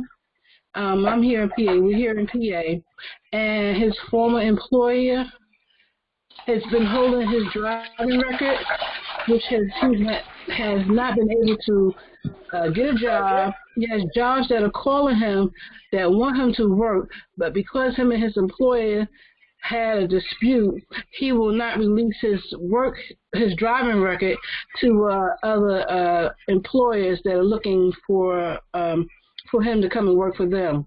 What can be done in that case? What state is that? He's in the Commonwealth of Pennsylvania? Yes, unfortunately we are. He's taken him to court, but because of the coronavirus, they keep moving it further. So now his due date for court is in June. It was supposed to be this month, but now they moved it to June. I can't see the relevance of him holding his driving record preventing your you said your son? Yes, they had some words, and it was nice. It was not a nice breakup between him and his former employer. Right. So holding his driving record shouldn't prevent him from getting another job. Because he can. The DMV in Pennsylvania should be able. You should be able to get his driving record offline, a copy of it. No, hey, not Mr. driving record. No, I don't know what you all call it. When he's a truck driver, as I just stated. So you know how you all have to report or your driving history, I believe it is, with the company. Hey, Charles. Yes. Mr. Nelson. Yes, Mr. Nelson. That sounds like you're talking about his DAC report. Okay. Okay, go ahead, Mr. Nelson. Go ahead. No, she's talking about his DAC report. Their DAC report's going to follow him wherever he goes. So whatever company he applies for, she'll be able to easily pull up his DAC report. Okay. Okay. You know what? Is it okay if I have him to give you a call maybe later or tomorrow, and you can talk with him, Mr. Monday? Certainly. Thank you. I would truly appreciate it. Certainly. Okay. Thank you. Yeah. All and right. Mr. Nelson. Thank you, Mr. Nelson. No problem. Thank you too, sir. No problem. And I look forward to doing business with all those that are doing business as an independent operator and that needs funding. Just, you can give me a call. I've sent you my information, Mr. Monday. I'm going to also email you some other documents too. Okay, now I'll review it and get back with you. Okay, thank you. You all have a good evening. Okay, you too. Bye-bye. Bye. Any other questions or comments? Yes, Gary. Sound like his DAC report, like other callers stated, and if he did something like abandon the truck and it's on his DAC report, then yeah, nobody's gonna hire him. Right. But so when I talk to him, I'm going to get as much information, like did he do anything that damaged anything? Because it sounded like he was a company driver for that company. If he was a company driver for that company, he damaged that company's property, then yeah. But if they just had words verbally, I can't see the relevance of them holding that, preventing that from getting. And like Mr. Nelson said, they can pull that report up and look at it and see. So, I mean. And Charles, it also depends on how he was let go or how he was hired at the same time. I mean, you get a 10-point total, from any trucking company that you go to work with. And if you have an accident or whatever, it goes on the review board, and they're going to take points away from you. If he loses his points totally and completely, then he loses his license, his ability to drive. But even if he has something on his DAC report, and, they can still hire him. I don't see why somebody won't go ahead and hire him because, driving record is going to follow him, but the DAC reports is what the company's going to look for. Okay. Abandoned truck. Abandoned truck? Yeah. So once she gives her son, my information, and then he calls me, what I'll do, I'll pick his brain and see what happened, what the situation was, and then I guess advise accordingly, and then go from there. And then I can reach out to you guys. You guys are the experts in that part, Mr. Nelson and now Gary. So, which reminds me, I got to send Gary and Robert Daryl's information. So, any other questions before we get off?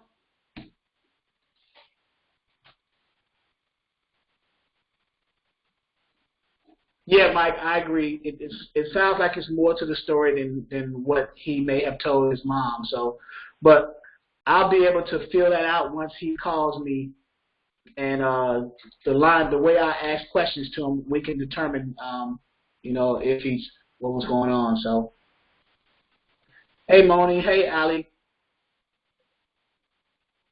You guys came in a little bit on the back end, but that's cool. Any final questions?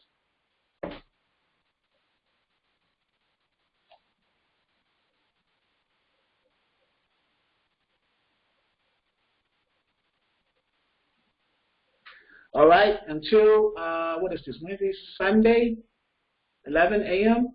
I will see you guys. You guys stay safe.